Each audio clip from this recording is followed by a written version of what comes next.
In 1962, an ordinary American could count on things today's middle class can only dream about. If you wanted a home, the government gave you land. Free land, 160 acres. All you had to do was live on it and work it. If you retired, you had medical coverage that protected you from being wiped out by a hospital bill. If you lost your job and couldn't feed your kids, the government sent help so your children didn't go hungry. There was subsidized housing, free education for veterans, low-interest farm loans, food assistance, home care, training programs, and even a time when neighbors could trade labor without the IRS treating every handshake like a taxable event. And here's the uncomfortable part. A lot of it worked for decades. Number 12 on this list helped turn the American dream into reality for millions of families. Today, it is almost dead. Number 5 touched nearly every retired American. Today, it has been replaced by bills, paperwork, and fear. These are 20 rights the government quietly took away from American families. Some are unbelievable. Some disappeared so slowly that most people never noticed. And that was the point. Subscribe, because by the end of this video, you may find yourself asking one very simple question. Where are my 160 acres? Let's begin. Number 20, the right to free land. In 1862, Congress passed the Homestead Act. Any citizen over the age of 21 could claim 160 acres of federal land for a small filing fee. 160 acres, roughly the size of 160 football fields. Land big enough to build a home, raise animals, grow food, and start a family legacy. And for millions of Americans, that is exactly what happened. For more than 100 years, the federal government gave away land under this system. Around 270 million acres were distributed. That was roughly 10% of the land area of the United States. Entire towns, farms, and family fortunes were built from that one idea. If you were willing to work the land, the country would give you a chance to own it. Then, in 1976, the program was repealed. Alaska got a short extension until 1986. After that, the door closed. No more free federal land, no more 160 acres, no more government-backed path from nothing to ownership. Today, the average acre of American farmland costs thousands of dollars. Those same 160 acres could cost hundreds of thousands. Your grandparents lived in a country where land ownership was treated as a path to independence. You live in a country where land ownership means a 30-year loan, high interest rates, property taxes, insurance, and the hope that one bad season does not destroy you. That right did not vanish by accident. It was taken. Number 19, medical care that did not bankrupt you.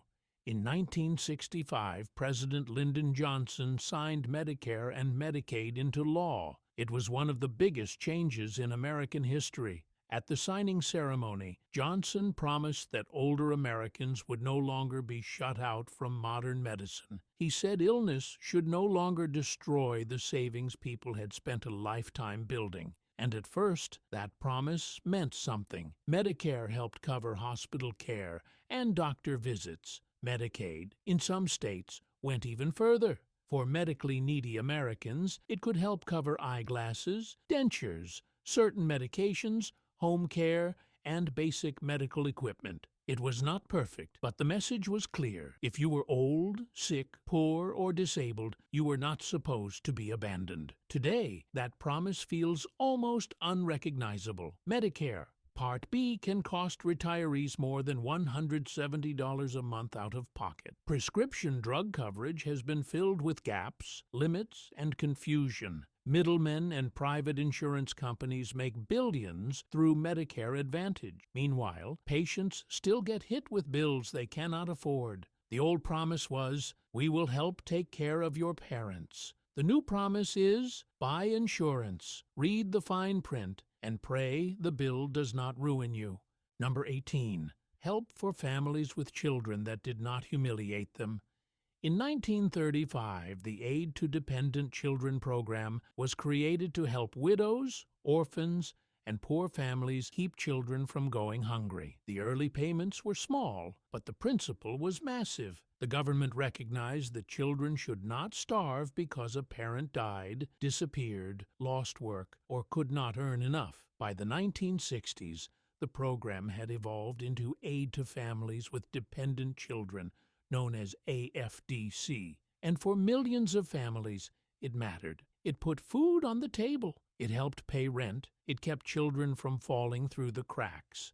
The difference between that system and today's system was simple. Back then, public aid was still treated as a safety net, not a punishment. Then, in 1996, President Bill Clinton signed welfare reform. AFDC was replaced with temporary assistance for needy families. Temporary. That word changed everything. Lifetime limits, work requirements, bureaucratic programs, paperwork, rules that often did more to police poor people than to help them. Over the next 25 years, real cash assistance to poor families fell dramatically. The government no longer said, "We will help your children survive."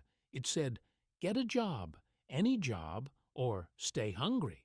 Number 17. Retirement checks inflation could not quietly destroy. In the 1950s, Social Security was expanded and strengthened. Then, in 1972, Congress approved automatic cost of living adjustments.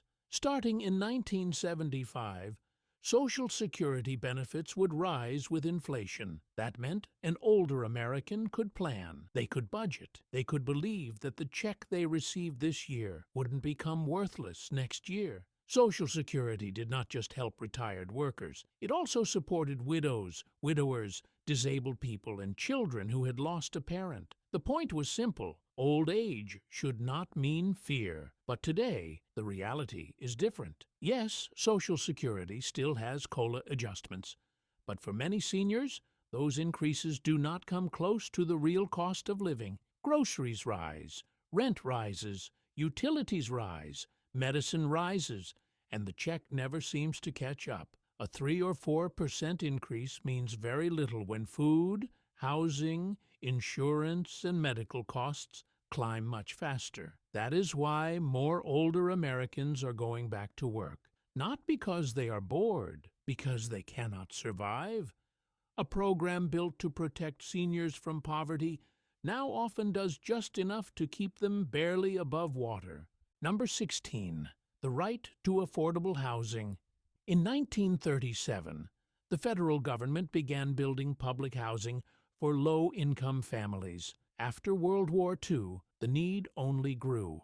By the 1960s, millions of Americans lived in subsidized housing where rent did not swallow half their paycheck. Then, in 1966, President Johnson created the Department of Housing and Urban Development, HUD-I. The goal was not just to build buildings, it was to improve living conditions for poor and working-class renters. Later, under the Nixon administration, the Section 8 voucher program was introduced. Instead of only living in government-built housing, poor families could use vouchers to rent on the private market. For a while, the idea was clear. No family should be left without a roof simply because the market failed them. Today, that system is broken. Many public housing projects were neglected for decades. Some became symbols of poverty, crime, and government abandonment. Section 8 waiting lists can stretch for years. In some cities, the waiting lists close entirely because demand is too high.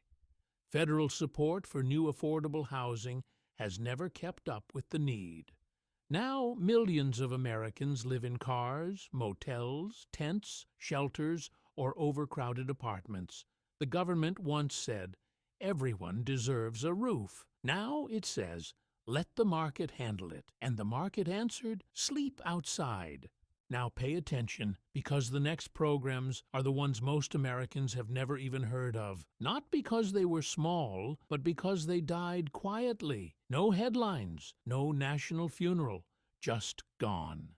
Number 15. The right to a basic income from the government. In 1969, President Richard Nixon proposed a plan that could have changed America forever. It was called the Family Assistance Plan. The idea was simple. Every family with children would receive a minimum guaranteed income from the federal government. Whether someone in the household worked or not, the family would have a floor under them, a national minimum, a line below which no child was supposed to fall. There were work conditions. If you were able to work, you were expected to work, look for work, or enter training. But while you were doing that, your family still had money for food and housing. For the first time, the federal government came close to admitting something powerful. It had a responsibility not only to the unemployed poor, but also to the working poor, the people who had jobs and still could not survive. But the plan failed. Congress rejected it. Too radical, too expensive, too close to socialism. And years later, instead of a guaranteed floor, America got welfare reform, temporary aid, work requirements, lifetime limits. The idea that survival should be guaranteed died in committee. The government's message to poor families became simple: save yourself or sink. Number 14. The right to food without stigma. The food stamp program first appeared in 1939 as part of the New Deal era. It was revived in 1961 and made permanent in 1964. The idea was practical. Poor families received coupons they could use to buy groceries. Farmers moved surplus food. Children ate. Families survived. And because the coupons worked like money, many people could use them without being treated like criminals at the checkout line. By 2010, SNAP, the Supplemental Nutrition Assistance Program, served around 40 million Americans, roughly 1 in 8 people. For a long time, food assistance had broad support because hunger is not a partisan issue when it is your child crying at night. But over time, the rules tightened, benefits were cut, eligibility became more complicated, work requirements expanded, politicians began treating food assistance less like a public responsibility and more like a moral test. The old message was, you should not go hungry in America. The new message is, prove you are poor enough, prove you are working enough, prove you deserve bread. Number 13. The right to trade help without the tax man stepping in. For generations, barter was part of American life. Your neighbor fixed your fence. You painted his barn. Someone traded eggs for firewood. A mechanic repaired a tractor in exchange for meat, grain, or rent. In rural America, this was not a loophole. It was survival. Then, in 1979, the IRS issued Revenue Ruling 79-24. The message was clear. Barter can be taxable income. If an electrician and a plumber trade services, the IRS says both have received income equal to the fair market value of the work. In 1982, organized barter exchanges were required to report transactions. On paper, that means even a simple exchange of labor can become something the government wants measured, valued, and taxed. Now, in practice, the IRS is not chasing every neighbor who trades a jar of jam for a bag of potatoes. But the principle changed. The state inserted itself into the oldest kind of economy there is, people helping each other. What used to be a handshake became a taxable event, and once that happens, community becomes paperwork. Number 12. The right of veterans to real support. The United States began paying pensions to veterans during and after the Civil War. Over time, the system grew into one of the largest benefit programs in American life. But after World War II, veteran support became something much bigger. The GI Bill did not just hand out checks. It paid for education. It helped veterans buy homes. It gave millions of men a way to move from war into the middle class. This was one of the engines that built post-war America. Veterans went to college. They bought houses. They started businesses. They raised families in neighborhoods that did not exist before the war. That was not charity. It was a national investment. Today, the veteran system is buried under bureaucracy. The Department of Veterans Affairs is massive, slow, and often impossible to navigate. Some veterans wait months or years for claims. Medical care can be delayed. Disability ratings can become a maze. People who serve the country are often forced to prove their suffering over and over again to a system that seems designed to exhaust them. The old promise was, "You served us, now we will serve you." The new reality is, take a number, fill out the form, wait, and this is where it gets even darker, because the next rights were taken from the people least able to fight back, the sick, the elderly, and disabled children. Number 11, help for disabled children that did not depend on whether their parents were poor enough. When Medicaid was created, children with serious medical needs became some of its most important beneficiaries. For many families, Medicaid helped cover treatment, equipment, rehabilitation, therapy, and long-term care. It meant a child with a severe condition did not automatically bankrupt the entire household. By the 1990s, Medicaid had become critical for children with HIV, adults with AIDS, and families dealing with serious disabilities.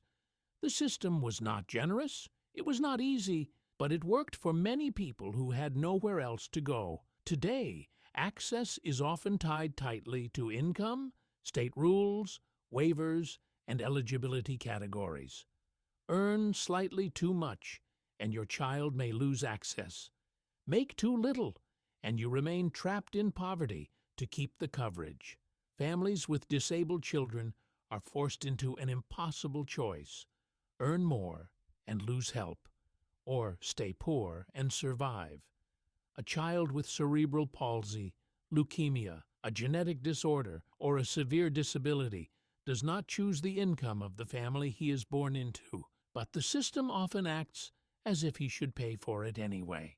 Number 10, the right to care for aging parents without going broke.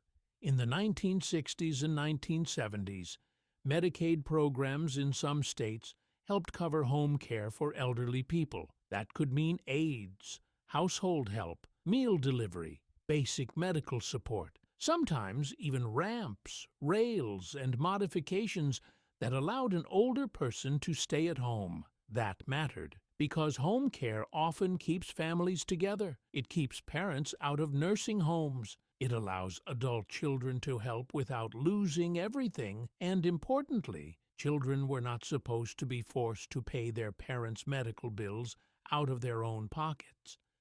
Today, home care is often available only through limited waiver programs. The waiting lists can last years. Families burn through savings. Adult children quit jobs. Elderly parents are pushed into nursing facilities because home care is harder to get than institutional care. And in many cases, Medicaid estate recovery can come after a person's home after death to recover costs. So, yes, the government may help you now, but later it may take the house you wanted to leave your children. That is not security. That is delayed confiscation. Number 9, the right not to have inflation quietly raise your taxes. In the 1950s and 1960s, middle-class Americans paid taxes, but for many families, taxes did not feel like a trap. Wages rose, programs were stronger, and inflation was often manageable. Then the 1970s hit. Inflation exploded. Prices rose fast. Wages rose on paper, but real buying power often fell. And because tax brackets were not always properly adjusted, millions of Americans were pushed into higher tax brackets, even though they were not actually richer. This was called bracket creep. You looked better on paper, but in real life, you were poorer. The government took a bigger slice while your grocery bill, rent, and gas bill were already bleeding you. Today, the same pattern still shows up in different forms. Tax credits, deductions, thresholds, and benefits often fail to keep pace with the real cost of living. Their value shrinks year after year. A benefit that once helped a working family becomes almost meaningless. A deduction that once mattered becomes a joke. The government does not have to openly raise your taxes. It can simply let inflation do the dirty work. The final rights are the most personal. They affect your job, your retirement, your savings, and your ability to believe that hard work will actually lead somewhere. Number 8. The right to a guaranteed pension from your employer. For much of the 20th century, many workers had defined benefit pensions. You worked at a factory, railroad, school, plant, or company for 30 years, and when you retired, you received a guaranteed monthly pension for life. The amount was based on your years of service and your salary, not on the stock market, not on your investment skills, not on whether Wall Street crashed at the wrong time. In 1974, Congress passed ERISA, a law meant to protect retirement plans. But around the same time, companies began shifting away from guaranteed pensions and toward 401k-style retirement accounts. That changed everything. The risk moved from the employer to the worker.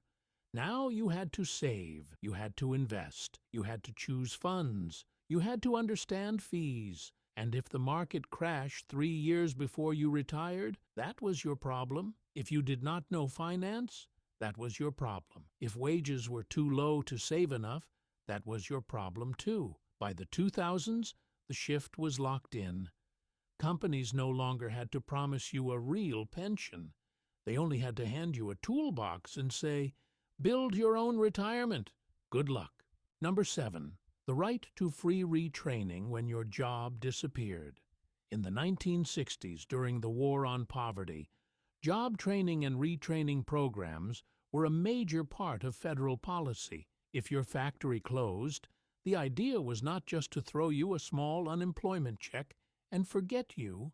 The government could help pay for training, courses, education, and sometimes support while you learned a new skill. The goal was simple: get people back on their feet as qualified workers, but over time, those programs were weakened, redesigned, and buried in bureaucracy. In 1998, the Workforce Investment Act reshaped the system. In 2014, WIOA changed it again. Training became tied to approved programs, local boards, grant rules, labor market forecasts, and government definitions of in-demand jobs.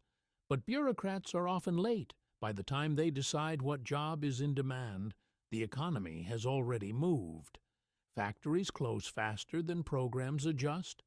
Technology changes faster than forms get approved. Workers are told to retrain, but the path is narrow, confusing, and often underfunded. The old message was, "We will help you stand up again." The new message is, figure it out. You have 90 days. Number 6, the right to a wage you can actually live on. When the Fair Labor Standards Act was passed in 1938, the idea behind the minimum wage was simple. A person who works full-time should not live in poverty. For decades, the minimum wage had real power. It did not make people rich, but at its peak, it was enough for a working person to cover basic needs. In 1968, the federal minimum wage was worth far more than it is today, after adjusting for inflation. A full-time worker earning minimum wage had a fighting chance.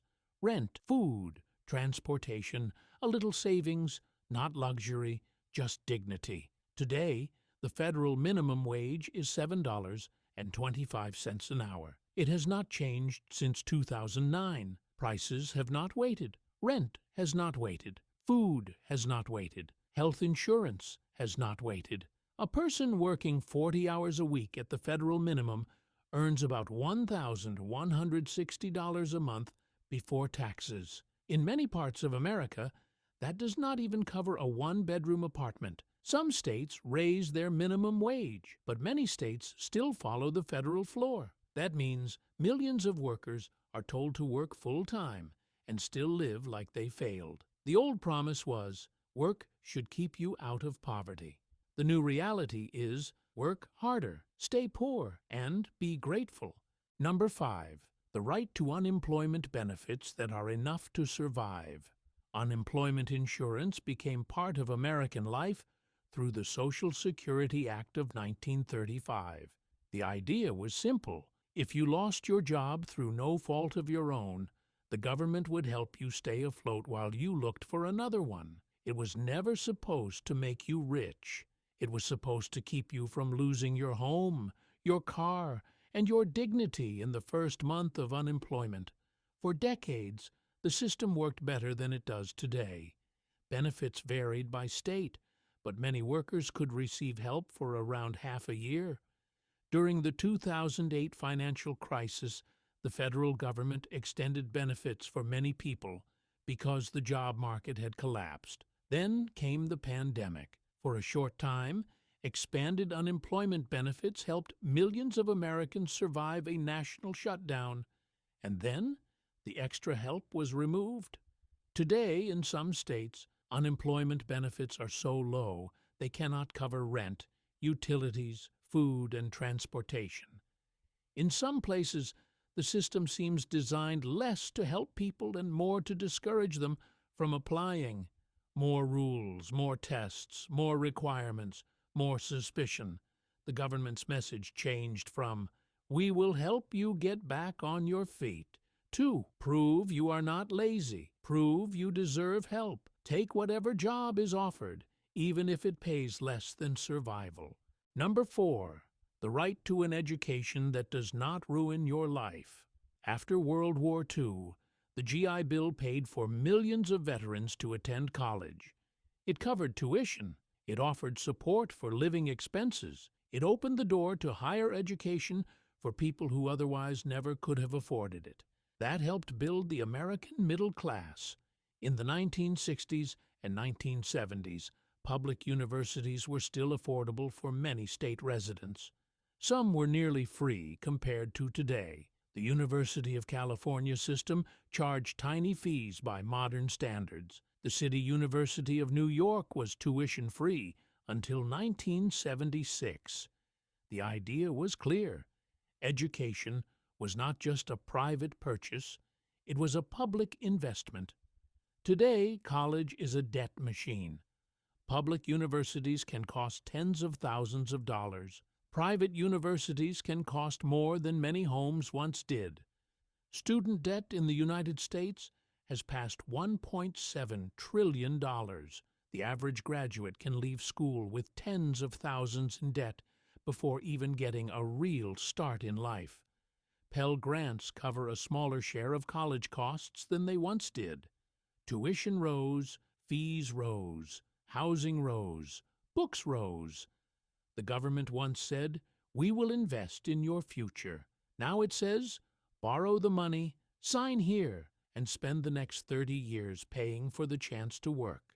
Number 3. The right to help with heat and electricity.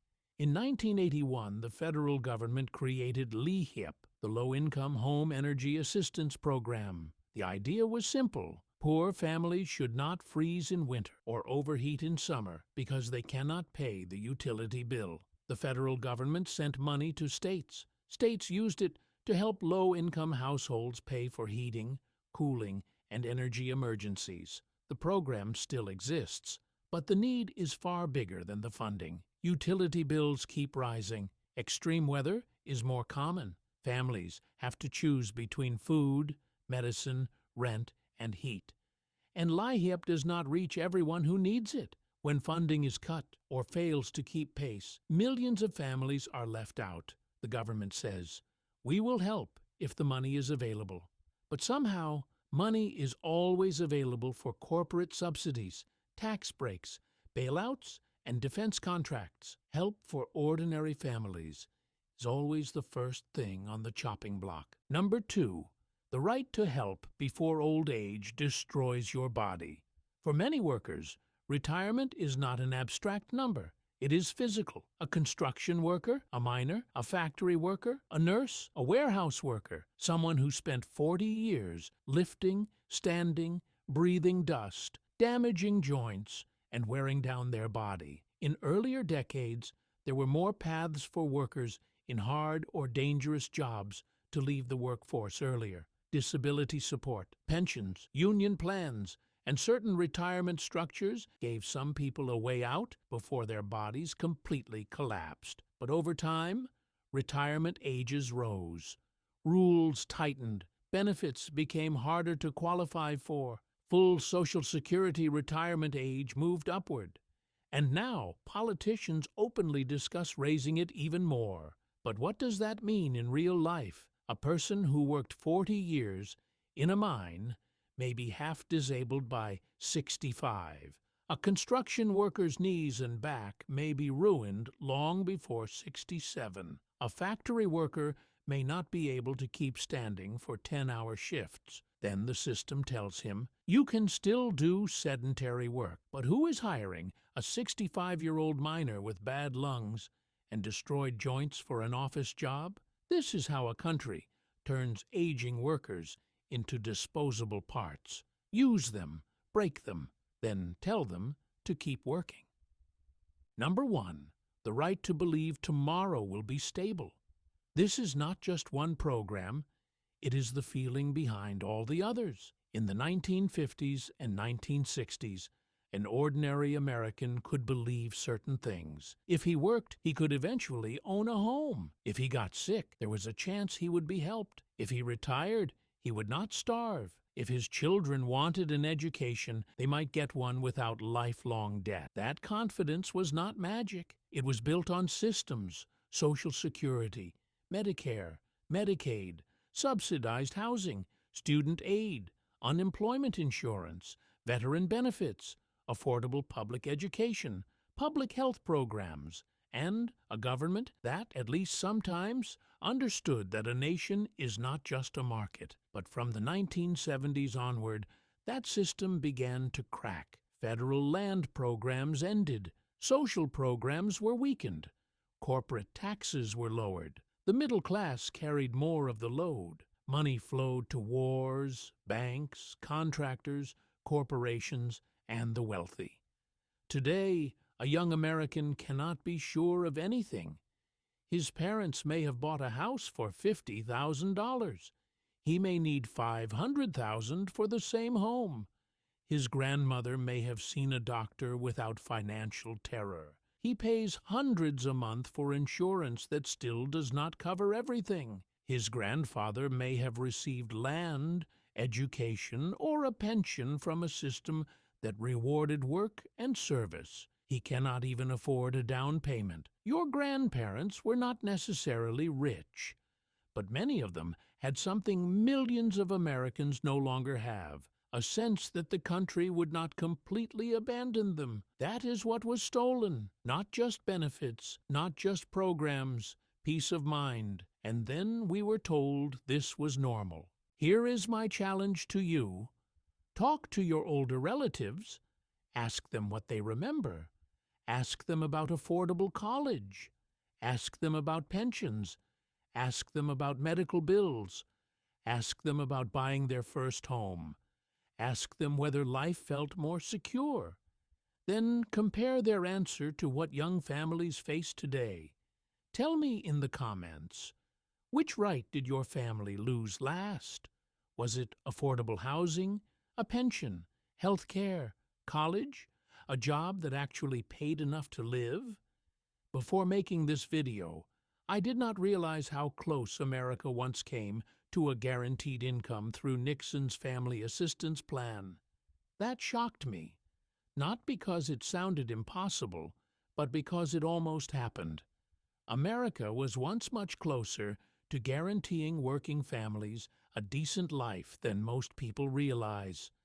Then that idea died, just like many others on this list. Subscribe if you want to know what else was taken from you, and how people once fought to win it. Not through slogans, not through blind rage, but through knowledge. These 20 rights were not gifts. They were the result of millions of people fighting for a decent life. Our grandparents and great-grandparents won many of them, and we allowed them to be taken. Now we know what was lost. Maybe one day we can win it back. Your great-grandparents knew, now you do too.